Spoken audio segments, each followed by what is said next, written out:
Hi everyone, welcome to ILNAS Ignite Foundation Daily Newspaper Analysis. അപ്പോൾ നമ്മളിന്ന് discuss ചെയ്യാനായിട്ട് പോകുന്നത് ജൂലൈ 3-ാം തീയതിയിലെ ന്യൂസ് ആർട്ടിക്കിൾസ് ആണ്. അപ്പോൾ ഫസ്റ്റ് തന്നെ നമ്മൾ ഡിസ്കസ് ചെയ്യുന്നത് എ ഹോൾഡ് ഓൺ എ എന്ന് പറയുന്ന ഈ ഒരു ആർട്ടിക്കിൾ ആണ്.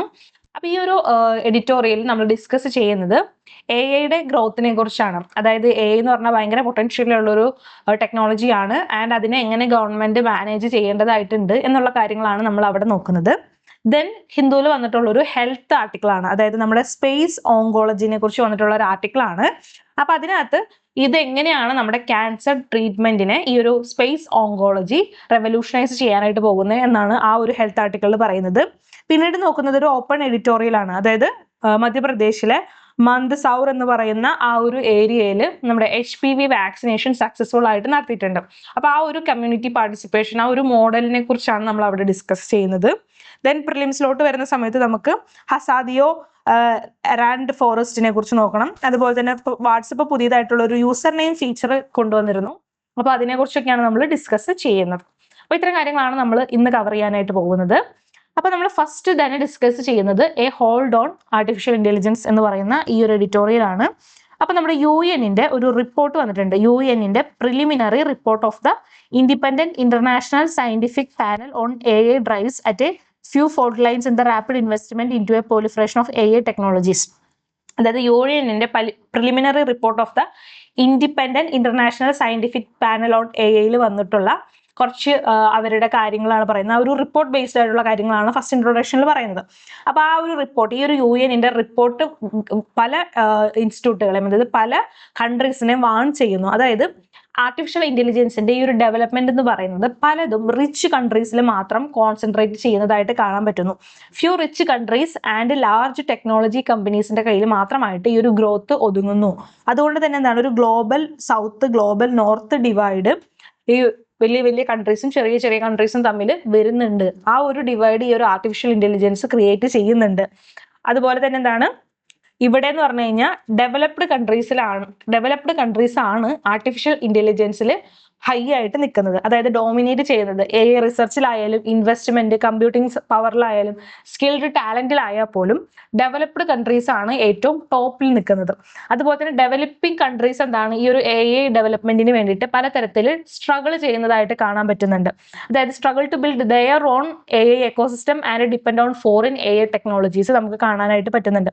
അതുകൊണ്ട് തന്നെ എന്താണ്, വളരെ പൂർ ആയിട്ടുള്ള nations may have little influence over how AI is developed and governed. അപ്പൊ അതുകൊണ്ട് തന്നെ വളരെ പൂർ ആയിട്ടുള്ള കൺട്രീസിൽ ഈ AI-യുടെ ഡെവലപ്മെന്റ് അല്ലെങ്കിൽ ടെക്നോളജി വലിയ കാര്യത്തിൽ എഫക്ട് ഒന്നും ഉണ്ടാക്കാനായിട്ട് പോകുന്നില്ല. കാരണം അവർ ഇതിന്റെ ഡെവലപ്മെന്റിനൊക്കെ വേണ്ടിയിട്ട് ഡെവലപ്ഡ് ആയിട്ടുള്ള കൺട്രീസിനെ ആശ്രയിക്കുകയൊക്കെയാണ് ചെയ്യുന്നത്.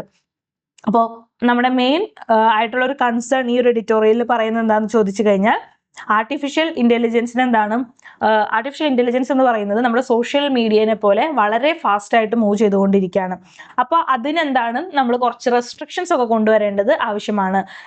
കാരണം കുറെ പ്രശ്നങ്ങൾ എന്താണ് ആർട്ടിഫിഷ്യൽ ഇന്റലിജൻസ് മൂലം ഉണ്ടാവുന്നുണ്ട്. അതായത് ഇപ്പൊ നമ്മൾ ഇപ്പോൾ ഫേസ് ചെയ്യുന്ന സെവറൽ റിസ്ക് നമുക്ക് ഉണ്ട്.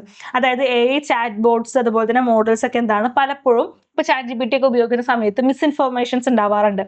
അതുപോലെ തന്നെ പലതരത്തിലുള്ള ഹാംഫുൾ ബിഹേവിയേഴ്സ് ഇവർ എൻകറേജ് ചെയ്യുന്നതായിട്ടും കാണിക്കാറുണ്ട്. അപ്പൊ അതുകൊണ്ട് എന്താണ്, AI ചാറ്റ് ബോട്ട്സിനെ നമുക്ക് അത്രമാത്രം റിലേബിൾ ചെയ്യാൻ പറ്റുന്ന കാര്യങ്ങളല്ല. ആ ഒരു പ്രശ്നം എന്താണ് AI-ക്ക് ഉണ്ട്. ദെൻ ഡീപ് ഫേക്ക് എന്ന് പറയുന്ന പ്രോബ്ലം നമുക്ക് വലിയ രീതിയിൽ കൂടിക്കൊണ്ടിരിക്കുകയാണ്. റൈസ് ഓഫ് ഡീപ് ഫേക്ക് എന്ന് പറയുന്നത്, അതായത് നമ്മളിപ്പോൾ പലപ്പോഴും പണ്ട് നമുക്കൊരു പിക്ചർ മോഫ് ചെയ്തിട്ട് വന്നു കഴിഞ്ഞാൽ അത് ഒറിജിനൽ ആണോ മോഫ് ചെയ്തതാണോ എന്ന് ശ്രദ്ധിച്ച് നോക്കിയാൽ മനസ്സിലാവാനൊക്കെ പറ്റുമായിരുന്നു. പക്ഷെ ഇപ്പോൾ വരുന്ന ആർട്ടിഫിഷ്യൽ ഇന്റലിജൻസ് വെച്ച് ക്രിയേറ്റ് ചെയ്യുന്ന ഫോട്ടോസ് അല്ലെങ്കിൽ ഇമേജസ് ആയാലും ന്യൂസ് ആയാലും ഇതിനകത്ത് ഒറിജിനൽ ഏതാണോ ഫേക്ക് ഏതാണെന്ന് നമുക്ക് മനസ്സിലാക്കാനായിട്ട് പറ്റുന്നില്ല. അങ്ങനത്തെ രീതിയിലൊക്കെയാണ് വീഡിയോസ് വരുന്നത്. AI ജനറേറ്റഡ് കണ്ടന്റ് എന്ന് പറഞ്ഞു കഴിഞ്ഞാൽ ഇപ്പൊ ജേർണലിസം, മീഡിയ ഇൻഡസ്ട്രി, അങ്ങനെ എല്ലാ ഇൻഡസ്ട്രിയിലോട്ടും ഇത് പടർന്ന് പന്തലിച്ചുകൊണ്ടിരിക്കുകയാണ്. അപ്പോൾ AI increasingly connecting with financial system, rising the risk of large scale economic disruptions if the system fail or misused. ഈ ആർട്ടിഫിഷ്യൽ ഇന്റലിജൻസ് എന്താണ് വലിയ രീതിയിൽ ഫിനാൻഷ്യൽ സിസ്റ്റം ആയിട്ട് കണക്ടിങ് വരുന്നത് കൊണ്ട് തന്നെ ഈ ലാർജ് സ്കെയിൽ എക്കണോമിക് ഡിസ്ട്രപ്ഷൻ ഒക്കെ അവിടെ എന്താണ് റിസ്ക് ഒക്കെ ഉണ്ടാക്കുന്നുണ്ട്. ഇപ്പോൾ ആർട്ടിഫിഷ്യൽ ഇന്റലിജൻസ് വെച്ചിട്ട് ഒരു ഫിനാൻഷ്യൽ ഇൻസ്റ്റിറ്റ്യൂഷനൊക്കെ വരെ പറ്റിക്കാനായിട്ട് പറ്റും, ഫ്രോഡ് വഴി പൈസ തട്ടാനൊക്കെ ആയിട്ട് പറ്റും. അങ്ങനെ പല പ്രശ്നങ്ങളും എന്താണ് ഇതിനകത്ത് പ്രോബ്ലംസ് നമ്മൾ ഫേസ് ചെയ്യുന്നുണ്ട്. അതുപോലെ തന്നെ ഒരു കൺട്രീനെ എന്താണ് ഒരു ആർട്ടിഫിഷ്യൽ ഇന്റലിജൻസിന്റെ ഹൈ എത്തണമെന്നുണ്ടെങ്കിൽ, ഡെവലപ്പ് ആവണം എന്നുണ്ടെങ്കിൽ അവിടെ കുറെ കാര്യങ്ങൾ ആവശ്യമാണ്. അതായത് അബണ്ടന്റ് ആയിട്ടുള്ള ഇലക്ട്രിസിറ്റി ഉണ്ടാവണം, highly capitalised firms that employs skilled talent with high salaries and drive to plow through policy resistance with a competitive zeal to outdo last month capabilities. അതായത് കുറെ കാര്യങ്ങൾ എന്താണ് ഈ ഒരു എയുടെ ഡെവലപ്മെന്റിന് ആവശ്യമാണ്. പൈസ ആവശ്യമാണ്, ഇലക്ട്രിസിറ്റി ആവശ്യമാണ്, ഡാറ്റാ സെന്റേഴ്സ് ആവശ്യമാണ്, ഒരു ഹ്യൂജ് എമൗണ്ട് ഓഫ് ഇൻവെസ്റ്റ്മെന്റ് കാര്യങ്ങൾ എന്താണ് ഇതിന് ആവശ്യം ആണ്. പക്ഷെ നമുക്കത് പറഞ്ഞുകൊണ്ട് ഇതിനകത്ത് പിന്തിരിയാൻ പറ്റുമോ? അതും ഇല്ല. അപ്പോൾ ഈ ഒരു ആർട്ടിക്കിളിൽ പറയുന്നത് എന്താണെന്ന് വെച്ച് കഴിഞ്ഞാൽ, നമ്മൾ ഇന്ത്യ എന്ന് പറയുന്നത് ഒരു ഡെവലപ്പിംഗ് കൺട്രി ഒരു പാസീവ് കൺസ്യൂമർ ഓഫ് എ ആയിട്ട് ഒതുങ്ങരുത്. എ റിസർച്ച് കാര്യങ്ങൾ ചെയ്ത് നമ്മളും ഒരു എയുടെ ഒരു ടോപ്പിലുള്ള ഒരു കൺട്രി ആയിട്ട് മാറണം. ഇപ്പൊ നമ്മൾ തന്നെ നമ്മൾ പല എ പ്രൊവൈഡേഴ്സിനെ വെച്ചിട്ടാണ് നമ്മൾ വർക്ക് ചെയ്യുന്നത്. ഇപ്പൊ നേരത്തെ ആന്ത്രോപിക് അവരുടെ സൈബർ സെക്യൂരിറ്റി ടൂൾസ് ഒക്കെ നമ്മളെ റെസ്ട്രിക്ട് ചെയ്തായിരുന്നു. അപ്പൊ അവര് റെസ്ട്രിക്ഷൻ ചെയ്യുന്നതനുസരിച്ച് നമ്മുടെ ഡെവലപ്മെന്റ് എന്നാണ് വളരെ പിന്നിലോട്ട് പോകും. അപ്പൊ അതുകൊണ്ട് തന്നെ എന്താണ് അതൊരു ഡേഞ്ചർ സിഗ്നൽ ആണ് നമ്മളെ കാണിക്കുന്നത്. അതുകൊണ്ട് ഇന്ത്യ എന്ത് ചെയ്യണം? India need to investment in research and innovation. Research and ഇന്നോവേഷനിൽ എന്താണ് നമ്മൾ ഇൻവെസ്റ്റ് ചെയ്യണം. അതുപോലെ തന്നെ ഡൊമസ്റ്റിക് ക്യാപ്പബിലിറ്റീസ് അവിടെ നമ്മൾ ബിൽഡ് ചെയ്യിക്കണം. അതുപോലെ തന്നെ സ്ട്രോങ് ആയിട്ടുള്ള റെഗുലേഷൻസും നമ്മൾ എന്താണ് കൊണ്ടുവരണം. അതുപോലെ തന്നെ ensure all benefit society while protecting citizens from misuse. Develop ചെയ്യുകയും വേണം, പക്ഷെ അവിടെ ഒരു സിറ്റിസൺസിന് മിസ്യൂസ് ഉണ്ടാവാതെ നമ്മൾ അവിടെ പ്രൊട്ടക്ട് ചെയ്യുകയും വേണം എന്നാണ് ഇതിനകത്ത് പറയുന്നത്. അപ്പോൾ എന്ന് പറഞ്ഞു കഴിഞ്ഞാൽ ഭയങ്കര സ്പീഡിൽ സൊസൈറ്റിയെ ട്രാൻസ്ഫോം ചെയ്യുന്ന ഒരു പവർഫുൾ ടൂളാണ്. പക്ഷെ നമ്മൾ ഇതിനകത്ത് കൃത്യമായിട്ടുള്ള ടൈംലി റെഗുലേഷൻസും എല്ലാ ആളുകളുടെ പാർട്ടിസിപ്പേഷനും എൻഷുർ ചെയ്തില്ല എന്നുണ്ടെങ്കിൽ നമ്മൾ ഇതിന്റെയൊക്കെ എന്താണ് പിന്നിലോട്ട് പോകേണ്ടതായിട്ട് വരും. അപ്പൊ അത് നമ്മുടെ ഗ്രോത്തിനൊക്കെ ഇത് നെഗറ്റീവ്ലി അഫക്ട് ചെയ്യാനുള്ള ചാൻസ് കൂടുതലാണ് എന്നാണ് ഈ ഒരു എഡിറ്റോറിയലിൽ പറയുന്നത്. അപ്പോൾ ഏയുടെ ഇമ്പോർട്ടൻസും നെഗറ്റീവ് സൈഡുകളും അങ്ങനെ എല്ലാ തരത്തിലുള്ള ഒരു കാര്യങ്ങളും നമ്മൾ ഈ ഒരു എഡിറ്റോറിയൽ വായിച്ചു കഴിയുമ്പോൾ നിങ്ങൾക്ക് മനസ്സിലാവുന്നതാണ്. അപ്പോൾ ഇത്രയും കാര്യങ്ങളാണ് നമുക്ക് ഈ ഒരു എഡിറ്റോറിയൽ ഡിസ്കസ് ചെയ്യുന്നത്. ആൻഡ് നെക്സ്റ്റ് നമ്മൾ ഡിസ്കസ് ചെയ്യുന്നത് സ്പേസ് ഓങ്കോളജിനെ കുറിച്ചാണ്. അപ്പോൾ scan space oncology revolutionise cancer treatment എന്ന് പറയുന്ന ഈ ഒരു ആർട്ടിക്കിൾ ആണ്. അപ്പോൾ നമ്മൾ ഇവിടെ എന്ന് വെച്ച് കഴിഞ്ഞാൽ എമർജിങ് ചെയ്യുന്ന സ്പേസ് ഓങ്കോളജിനെ കുറിച്ചാണ് നമ്മൾ ഡിസ്കസ് ചെയ്യുന്നത്. അപ്പൊ അതിനു മുമ്പ് നമ്മൾ ക്യാൻസറിന്റെ ട്രീറ്റ്മെന്റ് ആണല്ലോ ഓങ്കോളജി എന്ന് പറയുന്നത്. അപ്പോൾ ക്യാൻസറിന്റെ കാര്യം നോക്കുന്ന സമയത്ത് cancer is becoming one of the major health challenge in India. ഇന്ത്യയിലെ വലിയൊരു ഹെൽത്ത് ചലഞ്ച് ആയിട്ട് ക്യാൻസർ മാറിക്കൊണ്ടിരിക്കുകയാണ്. അപ്പൊ നമ്മൾ കണക്കുകൾ നോക്കുന്ന സമയത്ത് 1.87 മില്യൺ ന്യൂ കേസസ് ആണ് 2026 നമ്മൾ എക്സ്പെക്ട് ചെയ്യുന്നത്. അതുപോലെ തന്നെ 1 in 9 ഇന്ത്യൻസ് എന്താണ് എല്ലാവരും ടെസ്റ്റ് ചെയ്യുന്ന സമയത്ത് ക്യാൻസർ പോസിറ്റീവ് ആവുന്ന ആളുകളാണ്. About 1 in 9 Indian is likely to develop cancer during their lifetime. അതുപോലെ തന്നെ cancer imposes a huge economic and social burden on families and health care system വരുന്നുണ്ട്. അപ്പൊ നമ്മുടെ പല ഫാമിലീസിലും അവരുടെ പൈസ നല്ല രീതിയിൽ പോകുന്നത് പലതും ഈ ഒരു ക്യാൻസർ ട്രീറ്റ്മെന്റ് കാര്യങ്ങൾ വരുന്നു. അപ്പോൾ നല്ലൊരു സോഷ്യലി ആൻഡ് എക്കണോമിക്കലി ആ ഒരു ഫാമിലിക്ക് നല്ലൊരു ബേർഡൻ എന്താണ് ക്യാൻസർ എന്ന് പറയുന്ന ഈ ഒരു അസുഖം വഴി ഉണ്ടാവുന്നുണ്ട്. ഇതുകൊണ്ട് തന്നെ എന്താണ് അപ്പൊ അങ്ങനെ ക്യാൻസർ എല്ലാവർക്കും ഉണ്ടാവുന്നു. ഇപ്പൊ ഒരു വീട്ടിലെടുത്താൽ ഒരാൾക്ക് എന്നുള്ള രീതിയിലോട്ട് ക്യാൻസർ അത്രയും വലുതായി വരുന്നത് കൊണ്ട് തന്നെ നമ്മൾ എന്താണ് കൂടുതൽ ക്യാൻസർ റിസർച്ച് കാര്യങ്ങളിലേക്കും അതിന് വേണ്ടിയിട്ടുള്ള പുതിയ ഇന്നോവേറ്റീവ് മെത്തേഡ്സ് ടെക്നോളജീസ് ഒക്കെ നമ്മൾ ഡെവലപ്പ് ചെയ്യുന്നുണ്ട്. അങ്ങനെ നമ്മൾ ഡെവലപ്പ് ചെയ്തിട്ടുള്ള ഒരു ടെക്നോളജിയാണ് സ്പേസ് ഓങ്കോളജി എന്ന് പറയുന്നത്.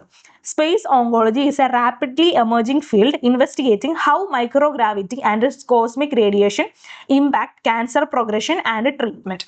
അതായത് നമ്മൾ സ്പേസിൽ വെച്ചിട്ട് ആ ഒരു സ്പേസിന്റെ മൈക്രോഗ്രാവിറ്റി അതുപോലെ തന്നെ കോസ്മിക് റേഡിയേഷൻ ഇതെല്ലാം വെച്ചിട്ട് എങ്ങനെയാണ് അത് ക്യാൻസർ പ്രോഗ്രഷൻ ആൻഡ് ട്രീറ്റ്മെന്റിനെ ഇമ്പാക്ട് ചെയ്യുന്നത് എന്നാണ് നമ്മൾ നോക്കുന്നത്. അതായത് നമ്മൾ ആ ഒരു ക്യാൻസർ ട്യൂമർ ഗ്രോത്ത് സെൽസിനെ എന്താണ് നമ്മൾ സ്പേസിലോട്ട് കൊണ്ടുപോകും. ആ സ്പേസിൽ വെച്ചിട്ട് മൈക്രോഗ്രാവിറ്റി ആൻഡ് കോസ്മിക് റേഡിയേഷൻസ് ഒക്കെ വെച്ചിട്ട് ഇതെങ്ങനെയാണ് ഈ ക്യാൻസർ ഗ്രോത്തിനെ അഫക്ട് ചെയ്യുന്നത്. അപ്പൊ അത് വെച്ചിട്ട് അതിന്റെ സ്റ്റഡീസ് ഒക്കെ വെച്ചിട്ട് എന്താണ് നമുക്ക് പുതിയ മെഡിസിൻസ് കാര്യങ്ങളൊക്കെ ഡെവലപ്പ് ചെയ്യാനായിട്ട് പറ്റും എന്ന് പറയുന്നു. അപ്പൊ അങ്ങനെയുള്ള ഒരു branch of medical research that study how microgravity and space radiation affect cancer cells എന്നുള്ളതാണ്. This uses space as a natural laboratory to understand the tumor growth, help develop better drugs and treatment methods. അപ്പോൾ ഇതിനകത്ത് എങ്ങനെയാണ് ഈ ഒരു microgravity helpful ആവുന്നത്? അപ്പോൾ മൈക്രോഗ്രാവിറ്റിയിൽ നമ്മൾ നോക്കുന്ന സമയത്ത് നമ്മൾ എർത്തിലും അതുപോലെ തന്നെ സ്പേസിലും വെച്ചിട്ട് ക്യാൻസർ സെൽസ് നോക്കുന്ന സമയത്ത് അവിടെ കുറേ ബിഹേവിയറിൽ ഡിഫറൻസ് ഉണ്ടെന്ന് നമുക്ക് മനസ്സിലാക്കാനായിട്ട് പറ്റും. അതായത് ഈ ഒരു സ്പേസിലോട്ട് വരുന്ന സമയത്ത് ഇത് ക്യാൻസർ സെല്ലിന്റെ ഗ്രോത്ത് ആൻഡ് മൂവ്മെന്റിനെ ഓൾട്ടർ ചെയ്യുന്നുണ്ട് ഈ ഒരു സ്പേസിൽ നമ്മൾ ടെസ്റ്റ് ചെയ്യുന്ന സമയത്ത്. അതുപോലെ തന്നെ ജീൻ എക്സ്പ്രഷനിൽ ഇത് ചേഞ്ച് ഉണ്ടാക്കുന്നുണ്ട്. ഹെൽപ്പ് ഫോം 3D ട്യൂമർ മോഡൽസിന് ഹെൽപ്പ് ചെയ്യുന്നുണ്ട്. അപ്പൊ അതായത് അവിടെ ഡെവലപ്പ് ചെയ്യുന്ന 3D ട്യൂമർ മോഡൽസ് ഉണ്ട്, അതിനെ നമ്മൾ സ്പിറോയിഡ്സ് എന്ന് പറയും. അതായത് ഹ്യൂമൻ ബോഡിയിൽ ഡെവലപ്പ് ചെയ്യുന്ന ക്യാൻസർ അല്ലെങ്കിൽ ട്യൂമേഴ്സിന്റെ റിസംബ്ലൻസ് കാണിക്കുന്നുണ്ട് എന്ന് നമുക്ക് മനസ്സിലാകുന്നു. This reveals biological mechanism that are difficult to observe on earth ആണെന്ന് നമുക്ക് മനസ്സിലാകുന്നു. അപ്പൊ അതുകൊണ്ട് തന്നെ എന്താണെന്ന് വെച്ചാൽ ഈ ഒരു ഡിസ്കവറീസ് ഒക്കെ തന്നെ എങ്ങനെയാണ് ഈ ഒരു ക്യാൻസർ സെൽസ് നമ്മുടെ ബോഡിയിലോട്ട് സ്പ്രെഡ് ആവുന്നത്, അതായത് മെറ്റാസിസ് എങ്ങനെ നടത്തുന്നത് എന്ന് നമുക്ക് ഈ ഒരു സ്പേസ് ഓങ്കോളജി വെച്ചിട്ട് മനസ്സിലാക്കാനായിട്ട് പറ്റുന്നുണ്ട്. അപ്പൊ ഇതെല്ലാം എന്താണ് നമ്മുടെ ഡ്രഗ് ഡെവലപ്മെന്റിന്, അതായത് ഈ ഒരു ക്യാൻസർ ട്രീറ്റ്മെന്റിന് ആവശ്യമായിട്ടുള്ള ഡ്രഗ്സ് ഉണ്ടല്ലോ, ആ ഒരു ഡ്രഗ്സ് ഡെവലപ്മെന്റിനൊക്കെ നമ്മളെ ഇത് ഹെൽപ്പ് ചെയ്യുന്നു. അതായത് നമ്മുടെ ക്യാൻസർ ഡ്രഗ് ഡിസ്കവറി എന്താണ് ഈ ഒരു സ്പേസ് ഓങ്കോളജി സ്പീഡപ്പ് ആക്കുന്നുണ്ട്.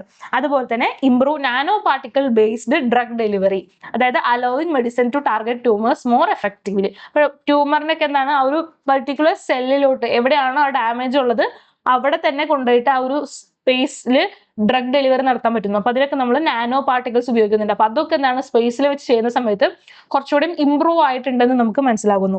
അതുപോലെ തന്നെ ഹയർ ക്വാളിറ്റി പ്രോട്ടീൻ ക്രിസ്റ്റൽസ് നമുക്ക് ഡെവലപ്പ് ചെയ്യാനായിട്ട് പറ്റുന്നത്, പ്രൊഡ്യൂസ് ചെയ്യാൻ പറ്റുന്നു. അതുകൊണ്ട് എന്താണ് ബെറ്റർ ആയിട്ടുള്ള മെഡിസിൻസ് ഡിസൈൻ ചെയ്യിക്കാനായിട്ടും ഇത് സയന്റിസ്റ്റിനെ ഈ ഒരു സ്പേസ് ഓങ്കോളജി ഹെൽപ്പ് ചെയ്യിക്കുന്നുണ്ട്. And its reduce the dependence on animal testing. നമ്മൾ ഒരു ഡ്രഗ് പ്രൊഡ്യൂസ് ചെയ്ത് കഴിഞ്ഞാൽ അത് ടെസ്റ്റ് ചെയ്യുന്നത് അനിമൽസിലാണ്. അപ്പൊ ആ ഒരു ടെസ്റ്റിംഗ് ഒക്കെ നമുക്ക് കുറയ്ക്കാനായിട്ട് പറ്റുന്നുണ്ട്. Some cancer cells have already benefited from research conducted abroad the international space station. അപ്പോൾ അമേരിക്ക പോലുള്ള കൺട്രീസ് ഒക്കെ ഈ പറയുന്ന ഇന്റർനാഷണൽ സ്പേസ് സ്റ്റേഷനിൽ വെച്ചിട്ട് ഓൾറെഡി ഡിഫറെൻ്റ് ആയിട്ടുള്ള ക്യാൻസർ ഡ്രഗ്സ് എന്താണ് ഡെവലപ്പ് ചെയ്ത് കഴിഞ്ഞിട്ടുണ്ട്. അപ്പോൾ ഇന്റർനാഷണൽ സ്പേസ് സ്റ്റേഷൻ ഒക്കെ തന്നെ എന്താണ് ക്യാൻസർ റിസർച്ചിന് നമ്മളെ ഹെൽപ്പ് ചെയ്യുന്നുണ്ട്. അപ്പോൾ നമ്മൾ നോക്കുന്ന സമയത്ത് നമ്മുടെ മേജർ ആയിട്ടുള്ള ഫൈൻഡിങ്സ് എന്ന് പറയുന്നത് ബ്രസ്റ്റ് ക്യാൻസർ സെൽസ് ഉണ്ടല്ലോ, അത് സ്പേസിൽ വളരാനായിട്ട് മോർ സ്യൂട്ടബിൾ ആണ് എന്ന് നമുക്ക് മനസ്സിലായി. More suitable for specialised therapies എന്ന് നമുക്ക് മനസ്സിലാവുന്നുണ്ട്. അതുപോലെ തന്നെ ഗാസ്ട്രോ ഇൻഡസ്ട്രൈനൽ ആൻഡ് കോളോറക്ടൽ ക്യാൻസേഴ്സ് നോക്കുന്ന സമയത്ത് അവർ മൈക്രോഗ്രാവിറ്റിയിൽ ഡിഫറെൻ്റ്ലി ആണ് അവർ റെസ്പോണ്ട് ചെയ്യുന്നതെന്ന് മനസ്സിലാവുന്നു. അതുപോലെ തന്നെ സ്റ്റൊമക് ക്യാൻസർ സെൽസിൽ എന്താണ് more sensitive to chemotherapy drug, അതായത് ഡ്രോക്സോറൂബിസിനുമായിട്ട് ഭയങ്കര സെൻസിറ്റീവ് ആണെന്ന് മനസ്സിലാവുന്നുണ്ട്. അതുപോലെ തന്നെ സ്പേസ് ഗ്രോൺ ട്യൂമർ മോഡൽസ് ആണെന്ന് വെച്ച് കഴിഞ്ഞാൽ ന്യൂ മെഡിസിൻസ് ഡെവലപ്പ് ചെയ്യുന്നതിന് നമ്മളെ ഹെൽപ്പ് ചെയ്യുന്നൊക്കെ ഉണ്ട്. അപ്പോൾ നമ്മളിത് എങ്ങനെയാണ് ഹെൽപ്പ് ചെയ്യാനായിട്ട് പോകുന്നത്? ബിക്കോസ് ഇന്ത്യ എന്ന് പറയുന്നത് 3rd ലാർജസ്റ്റ് സ്പേസ് എക്കണോമി ആണ്. അപ്പൊ അതുകൊണ്ട് തന്നെ ഇന്ത്യയിൽ ഇതുപോലെയുള്ള സ്പേസ് ഓങ്കോളജി ചെയ്യാനായിട്ട് ഇന്ത്യനെ സംബന്ധിച്ചിടത്തോളം സ്ട്രെങ്ത് കാര്യങ്ങളുണ്ട്. അപ്പൊ lower launch cost make space based biomedical research more affordable and private Indian space startups can contribute to pharmaceutical manufacturing in സ്പേസിനും നമ്മളെ ഹെൽപ്പ് ചെയ്യുന്നുണ്ട്. അപ്പോൾ അങ്ങനത്തെ കാര്യങ്ങൾ എന്താണ് ഇതിനകത്ത് കാര്യങ്ങൾ ഹെൽപ്ഫുൾ ആവുന്നുണ്ട്. പക്ഷെ കുറെ ചലഞ്ചസ് നമ്മൾ ഫേസ് ചെയ്യുന്നുണ്ട്. അതായത് സ്പേസ് എക്സ്പെരിമെന്റ് എന്ന് പറഞ്ഞു കഴിഞ്ഞാൽ ഭയങ്കര എക്സ്പെൻസീവ് ആയിട്ടുള്ള കാര്യമാണ് സ്പേസ് എക്സ്പെരിമെന്റ്സ് ഒക്കെ. അതുപോലെ തന്നെ റെഗുലേറ്ററി അപ്രൂവൽ ഒക്കെ എന്താണ് കുറെ ടൈം എടുത്തിട്ടൊക്കെയാണ് വരുന്നത്. അപ്പൊ അങ്ങനെ ഒരു ചലഞ്ച് നമ്മൾ ഫേസ് ചെയ്യുന്നുണ്ട്. പിന്നെ more research is needed for before treatments become routine ആയിട്ട് വരുന്നുണ്ട്. അപ്പോൾ നമുക്ക് അങ്ങനെ കുറെ കാര്യങ്ങൾ എന്താണ് നമ്മൾ ചാലഞ്ചസ് നമ്മൾ ഫേസ് ചെയ്യുന്നതായിട്ടുണ്ട്. അപ്പോൾ ഓവറോൾ നോക്കുന്ന സമയത്ത് നമ്മുടെ ഒരു ക്യാൻസർ ട്രീറ്റ്മെന്റിന് നമുക്കൊരു പുതിയൊരു പാത്ത് ക്രിയേറ്റ് ചെയ്യാനായിട്ട് ഈ സ്പേസ് ഓങ്കോളജിക്ക് സാധിക്കും എന്ന് നമ്മൾ മനസ്സിലാക്കുന്നു. അപ്പൊ എന്താണ് നമുക്ക് പുതിയ ഡ്രഗ് ഡെലിവറി ഡിസൈനിങ്ങിനൊക്കെ നമ്മൾ ഈ ഒരു സ്പേസ് ഓങ്കോളജി നല്ല രീതിയിൽ ഹെൽപ്പ് ചെയ്യുന്നതാണെന്ന് നമുക്ക് മനസ്സിലാവുന്നുണ്ട്. അപ്പൊ ഇത്രയും കാര്യങ്ങളാണ് നമുക്ക് ഈ ഒരു ആർട്ടിക്കിളിൽ നോക്കാനായിട്ടുള്ളത്. ആൻഡ് നെക്സ്റ്റ് നമ്മൾ ഡിസ്കസ് ചെയ്യുന്ന ആർട്ടിക്കിൾ എന്ന് പറയുന്നത് a shot at life Mandsaur model for HPV vaccination ആണ്. അപ്പോൾ മന്ദ്സൗർ എന്ന് പറയുന്നത് മധ്യപ്രദേശിലെ ഒരു ഡിസ്ട്രിക്ട്സ് ആണ്. അവിടെ 100% HPV vaccine coverage among eligible girls എന്താണ് അച്ചീവ് ചെയ്തു. അപ്പൊ അവിടെ എങ്ങനെയാണ് അവരത് അച്ചീവ് ചെയ്തത്, അതെങ്ങനെയാണ് അവർക്കത് അച്ചീവ് ചെയ്യാനായിട്ട് പറ്റിയത്, അപ്പൊ ആ ഒരു ഇംപ്ലിമെന്റേഷൻ എങ്ങനെയായി, അതെന്താണ് ഇന്ത്യയെ സംബന്ധിച്ചിടത്തോളം ഒരു സക്സസ്ഫുൾ മോഡലാണ്. അപ്പൊ ഇന്ത്യയിലെ ബാക്കി സ്റ്റേറ്റുകളിൽ വില്ലേജസിലൊക്കെ ഇതൊരു സക്സസ്ഫുൾ മോഡലായിട്ട് നമുക്ക് ഇംപ്ലിമെന്റ് ചെയ്യാനായിട്ട് പറ്റുന്ന ഒരു മോഡലാണ്. അപ്പൊ അതിനെക്കുറിച്ചാണ് ഇവിടെ പറയുന്നത്. അതായത് HPV എന്ന് പറയുന്നത് ഹ്യൂമൻ പാപ്പിലിമോ വൈറസ് പരത്തുന്ന HPV വാക്സിൻസ് എന്ന് പറയുന്നത് നമ്മുടെ സെർവിക്കൽ ക്യാൻസറിന് വേണ്ടി ട്രീറ്റ് ചെയ്യാൻ വേണ്ടിയിട്ട് നമ്മൾ എടുക്കുന്ന വാക്സിൻ ആണ് HPV വാക്സിൻസ് എന്ന് പറയുന്നത്. അതായത് ഹ്യൂമൻ പാപ്പിലിമോ വൈറസ് ആണ് ഈ ഒരു സെർവിക്കൽ ക്യാൻസർ കോസ് ചെയ്യുന്നത്. അപ്പോൾ അത് തടയാൻ വേണ്ടിയിട്ടാണ് നമ്മൾ HPV വാക്സിൻസ് എടുക്കുന്നത്. അതായത് other cancers such as throat, anus, penis, vulva and vagina ഒക്കെ ഇതിന്റെ അണ്ടറിൽ വരുന്നതാണ്. അപ്പൊ 95% ഓഫ് സെർവിക്കൽ ക്യാൻസേഴ്സ് ഈ പറയുന്ന HPV ഇൻഫെക്ഷൻസ് വഴിയാണ് ഡെവലപ്പ് ചെയ്യുന്നത്. അപ്പോൾ എന്തുകൊണ്ടാണ് ഈ ഒരു HPV വാക്സിനേഷൻ ഇമ്പോർട്ടൻ്റ് ആകുന്നതും? അതായത് അറൌണ്ട് 1.2 lakh ന്യൂ കേസസ് ആണ് എവറി ഇയർ ഇന്ത്യയിൽ ഒക്കർ ചെയ്യുന്നത്. അതായത് സെർവിക്കൽ ക്യാൻസറിന്റെ അറൌണ്ട് 18,000 ഡെത്ത് ആനുവലി വുമൺസ്, ഈ ഒരു വുമൺസ് ഡെത്ത് വരുന്നുണ്ട് ഈ ഒരു cervical ക്യാൻസറിന്റെ ഭാഗമായിട്ട്. And cervical cancer is the second most common cancer among Indian woman ആണ്. അതുപോലെ തന്നെ HPV വാക്സിൻ എന്ന് പറയുന്നത് നമുക്ക് പ്രിവെന്റബിൾ ആണ്. അതായത് വാക്സിനേഷൻ, ഇമ്മ്യൂണൈസേഷൻ വഴി നമുക്ക് ആളുകളുടെ ജീവൻ രക്ഷിക്കാൻ പറ്റുന്ന ഒരു ക്യാൻസർ കൂടിയാണ് HPV വെച്ചിട്ടുള്ള വാക്സിനേഷൻ ഉപയോഗിച്ച് നമുക്ക് അച്ചീവ് ചെയ്യാൻ പറ്റുന്നത്. അപ്പൊ അതുകൊണ്ട് തന്നെയാണ് ഗവൺമെന്റ് എന്ത് ചെയ്തത്, ഈ ഒരു HPV വാക്സിനേഷൻ ക്യാമ്പയിൻ ഈ ഫെബ്രുവരി 28-ന് ലോഞ്ച് ചെയ്തത്. അപ്പൊ ഇതിന്റെ ടാർഗറ്റ് എന്ന് പറയുന്നത് 14 വയസ്സിനും 15 വയസ്സിനും ഇടയിലുള്ള പെൺകുട്ടികളായിരുന്നു ഇതിന്റെ ടാർഗറ്റ് എന്ന് പറയുന്നത്. അപ്പോൾ ഈ ഒരു വാക്സിനേഷൻ ഡ്രൈവ് സ്റ്റാർട്ട് ചെയ്തെങ്കിലും കുറെ ചലഞ്ചസ് ഗവൺമെന്റ് ഫേസ് ചെയ്യേണ്ടതായിട്ട് വന്നു. അതായത് പലപ്പോഴും നമ്മുടെ ആളുകളുടെ ഇടയിൽ എന്താണ് ഒരു അവയർനെസ് കുറവുണ്ട്. അപ്പൊ ആ ഒരു lack of awareness about cervical cancer എന്താണ് ഈ ഒരു ഡ്രൈവ്, ഒരു വാക്സിനേഷൻ എടുക്കാനായിട്ട് ആളുകളിൽ ഭയങ്കര ബുദ്ധിമുട്ടൊക്കെ ഉണ്ടായിരുന്നു. അതായത് social stigma surrounding reproductive health ഇപ്പോഴും നിലനിൽക്കുന്നുണ്ട്. അതായത് ഈ ഒരു HPV വാക്സിൻ എടുക്കുന്ന സമയത്ത് ആ ഒരു പെൺകുട്ടിക്ക് ഇൻഫെർട്ടിലിറ്റി ഉണ്ടാകുമോ എന്നുള്ളൊരു കൺസേൺ ആളുകളുടെ ഇടയിൽ ഇപ്പോഴും നിലനിൽക്കുന്നുണ്ട്. അതുപോലെ തന്നെ difficulty reaching girls from nomadic tribes, അതായത് ട്രൈബൽ ഏരിയയിൽ, റൂറൽ സ്ലംസിൽ സ്കൂൾ ഡ്രോപ്പ് ആയിട്ടുള്ള കുട്ടികളിലൊക്കെ ഈ ഒരു വാക്സിനേഷൻ എടുക്കുന്നതിന് ഭയങ്കര ഡിഫിക്കൽട്ടീസ് ഫേസ് ചെയ്യേണ്ടതായിട്ട് വരുന്നു. ആൻഡ് ഗവൺമെന്റ് ഡാറ്റ എന്ന് പറയുന്നത് വളരെ ഫ്രാഗ്മെന്റഡ് ആയതുകൊണ്ട് തന്നെ ഈ 14-ഉം 15-ഉം വയസ്സിനിടയിലുള്ള കുട്ടികൾ എത്രത്തോളം ഉണ്ട്, അല്ലെങ്കിൽ അവർക്കത് പ്രോപ്പറായിട്ട് വാക്സിനേഷൻ ചെയ്യാനായിട്ടൊന്നും പറ്റുന്നുണ്ടായിരുന്നില്ല. അപ്പൊ ഇങ്ങനത്തെ ചലഞ്ചസ് എന്താണ് ഇന്ത്യയിലെ ഈ ഒരു HPV വാക്സിനേഷൻ ഫേസ് ചെയ്യുന്നുണ്ട്. അവിടെയാണ് മൻസൗർ എന്ന് പറയുന്ന ഈ ഒരു മധ്യപ്രദേശ് ഡിസ്ട്രിക്ട്സിന്റെ സക്സസ്ഫുൾ കഥ വരുന്നത്. ഇവരെന്ത് ചെയ്തു എന്ന് പറഞ്ഞു കഴിഞ്ഞാൽ ഫസ്റ്റ് ചെയ്തിട്ടുള്ള ഒരു കാര്യം എന്ന് പറയുന്നത് ഡാറ്റ ഡ്രിവൺ ആയിട്ടുള്ള ഐഡന്റിഫിക്കേഷൻ ആണ്. അതായത് ഓരോ ഡാറ്റാസ് വെച്ചിട്ട് ആളുകളെ ഐഡന്റിഫൈ ചെയ്തു. Administration integrated multiple government database to identify every eligible girl. എല്ലാ എലിജിബിൾ ആയിട്ടുള്ള പെൺകുട്ടികളും കണ്ടെത്താനായിട്ട് മൾട്ടിപ്പിൾ ആയിട്ടുള്ള ഗവൺമെന്റ് പ്രോഗ്രാംസിൽ നിന്ന് ഡാറ്റാ ബേസ് എടുത്തിട്ട് അതിനെ ഇന്റഗ്രേറ്റ് ചെയ്യിച്ചു. അപ്പൊ അതിനകത്ത് ഉപയോഗിച്ചിട്ടുള്ള ഡാറ്റാസ് എന്ന് പറയുന്നത് രാഷ്ട്രീയ ബാല സ്വസ്ഥ കാര്യക്രം, അതുപോലെ തന്നെ SAMAGRA-MP, a citizen-centric social security platform by the government of Madhya Pradesh. അതുപോലെ തന്നെ Ladli Lakshmi Yojana, hyper localised targeted list, ഇതൊക്കെ എന്താണ് ഇവര് ക്രിയേറ്റ് ചെയ്തു. അപ്പൊ ഇതിൽ നിന്നൊക്കെ ഉള്ള ബെനിഫിഷ്യറീസിനെ എടുത്തിട്ടാണ് അവര് വാക്സിൻസ് എടുത്തത്. അതായത് വൾണറബിൾ ആയിട്ട് ഗേൾസ് ഒന്നും തന്നെ ഇവിടെ മിസ്സിംഗ് ആയിട്ടില്ല എന്ന് അവരെന്താണ് എൻഷുർ ചെയ്തു. ദെൻ പിന്നെ വന്നിട്ടുള്ളതെന്ന് വെച്ച് കഴിഞ്ഞാൽ ഫ്രാഗ്മെന്റഡ് റെക്കോർഡ്സിനൊക്കെ പകരം ഡോർ ടു ഡോർ സർവേസ് നടത്തി. അത് കഴിഞ്ഞിട്ട് എലിജിബിൾ ഗേൾസിനെ സ്റ്റാറ്റിസ്റ്റിക്കൽ ഗ്യാപ്സ് ഒക്കെ വെച്ച് നോക്കി അവർക്ക് വാക്സിൻസ് കൃത്യമായിട്ട് കൊടുത്തു. And schools and anganwadi enrolment gaps over the years ഇതൊക്കെ അനലൈസ് ചെയ്തു. Rapid identification of low coverage high resistance areas enabled coordinated micro planning കാര്യങ്ങളും ഒക്കെ ഉണ്ടായിരുന്നു. ദെൻ രണ്ടാമത് നമുക്ക് മനസ്സിലായിട്ടുള്ളത് എന്താണെന്ന് വെച്ച് കഴിഞ്ഞാൽ രണ്ടാമത് അവർ അച്ചീവ് ചെയ്തത് ത്രൂ റെഡ്യൂസിങ് ബാരിയേഴ്സ് ത്രൂ നഡ്ജസ് ആണ്. അതായത് ആളുകളിലോട്ട് വാക്സിനേഷൻ വെറുതെ ഫോഴ്സ് ചെയ്ത് വാക്സിനേഷൻ ചെയ്യല്ല ചെയ്തത്, അവർ വേറൊരു മെത്തേഡാണ് എടുത്തത്. അതാണ് ത്രൂ നഡ്ജസ് എന്ന് പറയുന്നത്. അതായത് ഓരോ വീടുകളിലും പോയിട്ട് ഡോർ ടു ഡോർ പോയിട്ട് ആളുകളെ കൗൺസിൽ ചെയ്തു. അതായത് ഫാമിലീസിനെ പറഞ്ഞ് മനസ്സിലാക്കി, അതായത് ഈ ഒരു HPV വാക്സിൻ എടുക്കുന്ന സമയത്ത് ഇവരത് അങ്ങനെ അഫക്റ്റ് ചെയ്യുന്നില്ല, അല്ലെങ്കിൽ അവർക്ക് ഇൻഫെർട്ടിലിറ്റി ഉണ്ടാവുന്നില്ല എന്നുള്ള കാര്യം ഡോർ ടു ഡോർ കൗൺസിലിംഗ് നടത്തി. Then digital reminders to health workers, ഈ ഒരു ഹെൽത്ത് വർക്കേഴ്സിനും ഇതിനകത്ത് കൃത്യമായിട്ട് റിമൈൻഡേഴ്സ് കൊടുത്തു. പിന്നെ ഏരിയയിൽ കവർ ചെയ്തിട്ടില്ല അങ്ങനത്തെ കാര്യങ്ങളൊക്കെ കൊടുത്തു. ആൻഡ് ഫാമിലീസ് ഇപ്പോൾ ഈ ഒരു വാക്സിൻ എടുക്കാൻ ഹെസിറ്റേറ്റ് ചെയ്ത ഫാമിലീസിനെ റിപ്പീറ്റഡ് ആയിട്ട് വിസിറ്റ് ചെയ്തു. വാക്സിനേഷൻ അണ്ടർ മെഡിക്കൽ സൂപ്പർവിഷൻ കാര്യങ്ങൾ ചെയ്തു. അതുപോലെ തന്നെ വാക്സിനേഷൻ സെന്റേഴ്സിലോട്ടുള്ള സപ്പോർട്ട് കാര്യങ്ങൾ, ട്രാൻസ്പോർട്ടേഷൻ ഒക്കെ ചെയ്തു. ഇപ്പൊ ഈ ട്രൈബൽ ഏരിയാസിലേക്കൊക്കെ അവിടെ പോയിട്ട് വാക്സിനേഷൻ കാര്യങ്ങളൊക്കെ ചെയ്തു. ദെൻ മൂന്നാമത് കൊണ്ടുവന്നത് പറഞ്ഞാൽ കമ്മ്യൂണിറ്റി പാർട്ടിസിപ്പേഷൻ ആണ്. അതായത് ASHA workers, anganwadi workers, teachers, regular religious and community leaders, youth icons, local self government institution, ഇവരെല്ലാം തന്നെ എന്താണ് കമ്മ്യൂണിറ്റി ബേസ്ഡ് പാർട്ടിസിപ്പേഷനിൽ ഇൻവോൾവ് ആയി. അതായത് woman affected by cervical cancers also share their experience helping building trust. ഇപ്പോൾ already മുമ്പ് സെർവിക്കൽ ക്യാൻസേഴ്സ് വന്നിട്ടുള്ള ആളുകൾ, ഇപ്പോൾ അതിനകത്ത് സെലിബ്രിറ്റീസും അങ്ങനെയുള്ള അവരൊക്കെ ഉണ്ടാവില്ല, അപ്പോൾ അവരെല്ലാവരും വന്ന് ആളുകളെ അവയർനെസ് ചെയ്യും കാര്യങ്ങളും ഒക്കെ ചെയ്തു. Then fourth, integration with existing health programme. അതായത് മുമ്പത്തെ ഹെൽത്ത് പ്രോഗ്രാംസ് ഉണ്ടല്ലോ, റുട്ടീൻ ഇമ്മ്യൂണൈസേഷൻ സെഷൻ, അതുപോലെ തന്നെ antenatal care clinic, Pradhan Mantri Surakshit Matritva Abhiyan, other maternal and child health programme. അപ്പൊ അതൊക്കെ ആയിട്ട് ഈ ഒരു HPV വാക്സിനേഷൻ പ്രോഗ്രാം കമ്പൈൻ ചെയ്തു. അപ്പൊ അതൊക്കെ വഴി എന്താണ് ഇതിന്റെ ഔട്ട്റീച്ച് ഇംപ്രൂവ് ചെയ്തു, അതുപോലെ തന്നെ കോസ്റ്റ് കുറയ്ക്കാനും സാധിച്ചു എന്നുള്ളതാണ്. അപ്പൊ അങ്ങനെ സക്സസ്ഫുൾ ആയിട്ടുള്ള ഒരു ക്യാമ്പയിൻ ആണ് ഈ ഒരു സ്ഥലത്ത് നടന്നത്. അപ്പൊ ഈ ഒരു സക്സസ്ഫുൾ ക്യാമ്പയിൻ നോക്കുന്ന സമയത്ത് ഇവരെന്താണ് 100% മസ്ദൗറിൽ 100% ഓഫ് വാക്സിനേഷൻ ഇവര് നടത്തി. അതിനകത്ത് 493 വാക്സിനേഷൻ സെഷൻസ് ഉണ്ടായിരുന്നു through 12 permanent and 27 temporary vaccination sites across ഡിസ്ട്രിക്ട്സിലായിട്ട്. അതുപോലെ തന്നെ 893 villages and 119 urban wards cover ചെയ്തു. നിയർലി എവറി എലിജിബിൾ ഗേൾസ് എന്താണ് വാക്സിനേറ്റഡ് ആണ് എന്ന് എൻഷുർ ചെയ്തു. ഇത് ഇന്ത്യനെ സംബന്ധിച്ചിടത്തോളം ഒരു സക്സസ്ഫുൾ മോഡലാണ്.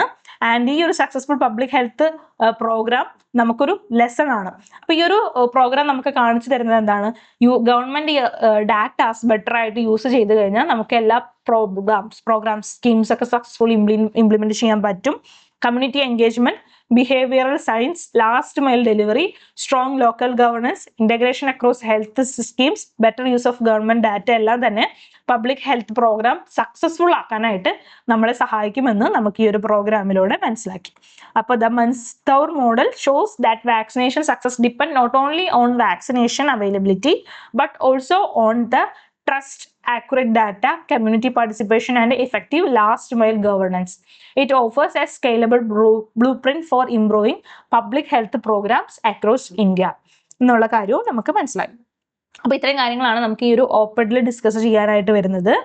ആൻഡ് ദെൻ നെക്സ്റ്റ് നമ്മൾ ഡിസ്കസ് ചെയ്യുന്നത് in Chhattisgarh Hasdeo forest ministry green note for coal mining in Kente block എന്നുള്ളതാണ്. അതായത് ഹസദിയോ ഫോറസ്റ്റിന് അവിടെ കോൾ മൈനിങ് നടക്കുന്ന ഒരു ഏരിയ ആണ്. ഛത്തീസ്ഗഡിലാണ് ഈ ഹസദിയോ അരാന്ത് ഫോറസ്റ്റ് വരുന്നത്. അപ്പൊ ആ ഒരു റീജിയനിൽ ഫെർദർ കോൾ മൈനിങ് നടത്താനായിട്ടുള്ള ഗവൺമെന്റിന്റെ അപ്രൂവൽ ലഭിച്ചു എന്നുള്ളതാണ് വാർത്തയിൽ വരുന്നത്. Ministry of environment, forest and climate change granted എൻവയോൺമെന്റൽ clearance four mining in കേറ്റൻ extension call block. ഇപ്പൊ ഇത് സിറ്റുവേറ്റ് ചെയ്യുന്നത് ഛത്തീസ്ഗഡിലാണ്. 9 million tons per year ആണ് അവിടുത്തെ ഒരു കോൾ പ്രൊഡക്ഷൻ വരുന്നത്. അപ്പോൾ അബൌട്ട് 1716 ഹെക്ടേഴ്സ് ഏരിയ ആണ് ഇതിനു വേണ്ടി കൊടുത്തിരിക്കുന്നത്.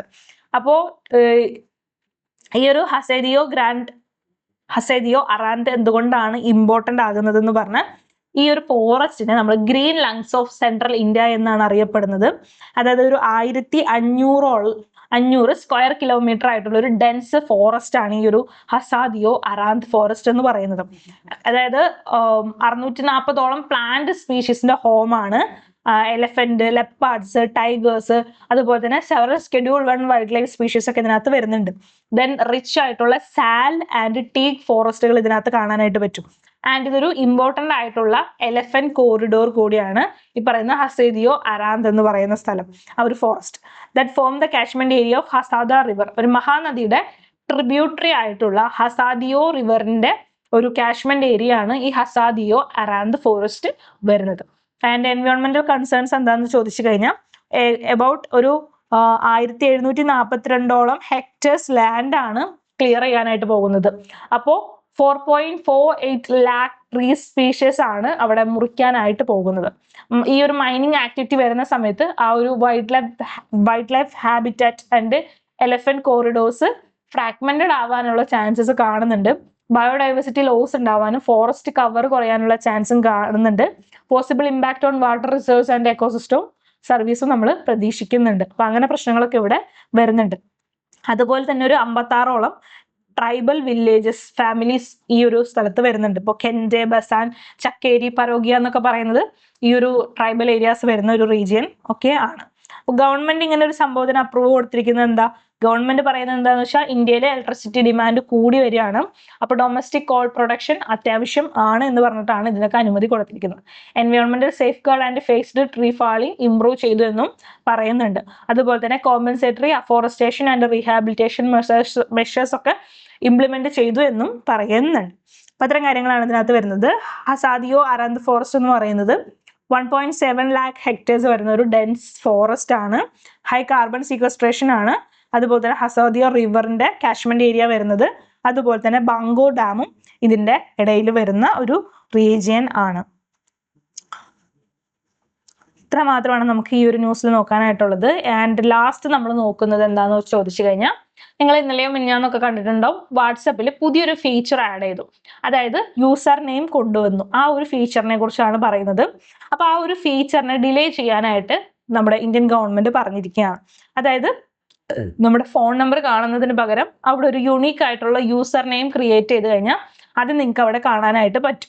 ഇപ്പൊ നമ്മുടെ ടെലഗ്രാമിൽ പബ്ലിക് ഗ്രൂപ്പുകളൊക്കെ ഉണ്ട്, അല്ലെങ്കിൽ നമ്മുടെ പ്രൈവറ്റ് ഗ്രൂപ്പുകളൊക്കെ ഉണ്ടാവും. അപ്പൊ ആ ഗ്രൂപ്പിൽ നിന്ന് ഒരാൾ നമ്മുടെ പേര് എടുത്തിട്ട് നമുക്ക് മെസ്സേജ് അയച്ചു കഴിഞ്ഞാൽ നമുക്ക് മെസ്സേജ് വരും, പക്ഷെ അയാൾക്ക് നമ്മുടെ ഫോൺ നമ്പർ ആക്സസിബിൾ ആവില്ല. അപ്പൊ ആ ഒരു സംഭവമാണ് വാട്സപ്പിലും ഇവർ ഇംപ്ലിമെന്റ് ചെയ്യാനായിട്ട് ഉദ്ദേശിക്കുന്നത്. Chat with new person without revealing their mobile number ആണ് ഇത് ഈ ഒരു ഇതുകൊണ്ടുള്ള ഉദ്ദേശം എന്ന് പറയുന്നത്. പക്ഷെ ഗവൺമെന്റ് ഇതിന് കുറെ കൺസേൺസ് പറയുന്നുണ്ട്. അതായത് ഇത് ഡിജിറ്റൽ ഫ്രോഡിലോട്ട് ലീഡ് ചെയ്യാൻ ചാൻസസ് ഉണ്ട്. കാരണം ഇപ്പോൾ ഒരാളുടെ പേരിൽ യൂസർ നെയിമിൽ വാട്സപ്പ് ഒക്കെ തുടങ്ങിക്കഴിഞ്ഞാൽ പല ഫേക്ക് പ്രൊഫൈൽസ് വരാൻ ചാൻസസ് ഉണ്ട്. ഫോർ എക്സാമ്പിൾ ഗവൺമെന്റ് ഡിപ്പാർട്ട്മെന്റിന്റെ, ബാങ്കുകളുടെ, public official, celebrities, well known ഓർഗനൈസേഷൻസിന്റെ ഒക്കെ പേരിൽ നിന്ന് ഇങ്ങനെ മെസ്സേജസ് ഒക്കെ വരാൻ ചാൻസസ് ഉണ്ട്. അപ്പൊ അതുകൊണ്ട് തന്നെ എന്താണ്, users may mistake fake accounts for genuine one എന്നുള്ളൊരു കൺസേൺ എന്താണ് ഗവൺമെന്റ് പറയുന്നുണ്ട്. Then it could increase identity theft, online impersonation and financial scam, phishing attacks, social engineering ഫ്രോഡിനൊക്കെ എന്താണ് ചാൻസസ് ഉണ്ട്.